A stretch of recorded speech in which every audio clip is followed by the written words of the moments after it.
Good morning po sa inyong lahat. Good morning po, Father. Batiin natin ang mga katabiho natin ngayon ng good morning. Today is the first Sunday of the month of March, 8th Sunday in Ordinary Time. And this is the Sunday before Lent. Because on Wednesday, my goodness, Ash Wednesday na ho, Lent na ho, Kwaresma na sa Miyerkules. Papasok na po tayo sa panahon ng pagbabalik loob. Panahon ng pagsisisi. Ang magandang tanong natin ito, may pinagsisisihan ka ba? Pakitanong nga ho ang katabi ninyo, may pinagsisisihan ka ba? Nang baka sabi niya, nako, ito naman si Father, kinakalimutan ko na nga eh. Alam niyo mga kapatid, kahit minsan, iniisip natin, minsan sinasabi natin, wala akong pinagsisisihan sa buhay. Wow, big words. Alam niyo, meron at meron pa rin tayong dapat balikan, dapat tandaang aral, mula sa mga hindi man pagkakasala, pero pagkakamaling nagawa. And we have to remember the lesson. At ano po yung isa sa mga dahilan kung bakit tayo nagkakamali? Kung bakit tayo nagkakasala? Maraming reasons. Pero isa lang ang magandang pagnilayan natin ngayong araw na ito. Bago ang Kwaresma, bago ang panahon ng pagsisisi at pagbabalik loob, ano ba yung isa sa mga laging dahilan kung bakit nagkakamali at nagkakasala tayo? Simple lang yan. Masyado ka kasing padalos-dalos. Masyado kang pabigla-bigla sa mga ginagawa mo at sa mga sinasabi mo. Padalos-dalos ka. Pabigla-bigla ka. I remember one story in my previous assignment.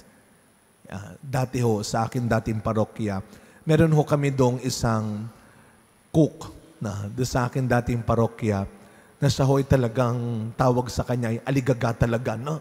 Talagang bigla-bigla, padalos-dalos. Isang hapon, dumating ako, sabi niya, "Naku, Father, may nagbigay ng regalo sa'yo." O talaga po, nasan po? Iniref ko, kasi baka masira. Niref ko na. Ay, salamat naman, nagmagandang loob. Nilagay ko po sa freezer, baka po kasi masira eh. Ay, salamat ho. Kinuha ko ho yung binigay sa akin sa freezer. T-shirt. T-shirt pala. Kaya nung nakita ko yung nagbigay, tinanong ako, "Father, nakita mo ba yung binigay ko sa'yo? Nagustuhan mo ba?" "Ay, opo." "Ay, talaga? Ang lamig." "Anong ang lamig, Father? T-shirt yun." "Ang lamig sa katawan." Kaya alam niyo mga kapatid, isa sa mga magandang paalala sa atin ng Panginoon, ang ebanghelyo natin ngayon. Si Kristo bilang guro, He is our teacher, He is our master. Kaya bilang guro, lagi niya munang tinuturuan. Lagi niya munang pinagsasabihan ng kanyang mga alagad, bago kayo gumawa, bago kayo magsalita, kailangan ko muna kayong turuan. Huwag kayong padalos-dalos. Hindi pa bigla-bigla. Hindi dahil tinawag ko na kayo, kaya nga sa atin dito sa parokya, we now practice formation before commission. There is no commissioning without formation. Yan ang paalala ni Kristo sa kanyang mga alagad at sa ating mga Kristiyano ngayon. You have to learn first. You have to be trained first. You need formation first because you cannot give what you do not have.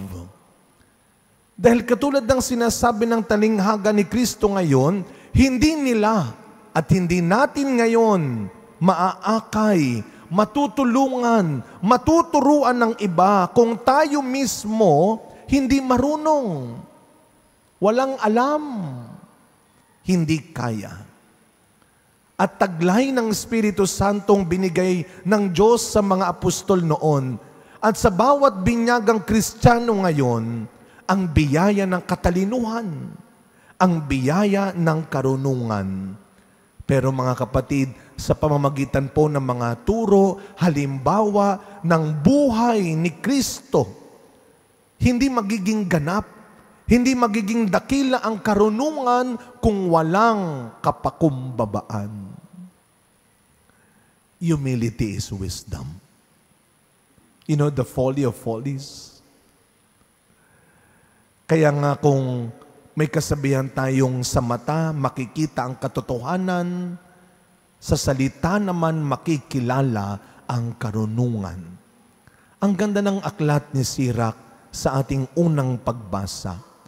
Sabi niya, huwag mo munang purihin ang isang tao hanggang hindi siya nagsasalita. Ha?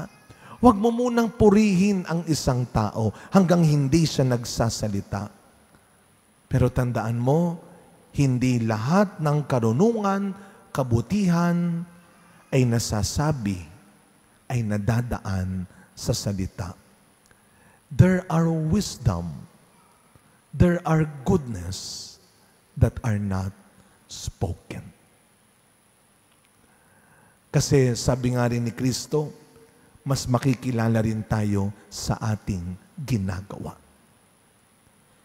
Unspoken words, unspoken goodness, unspoken charity.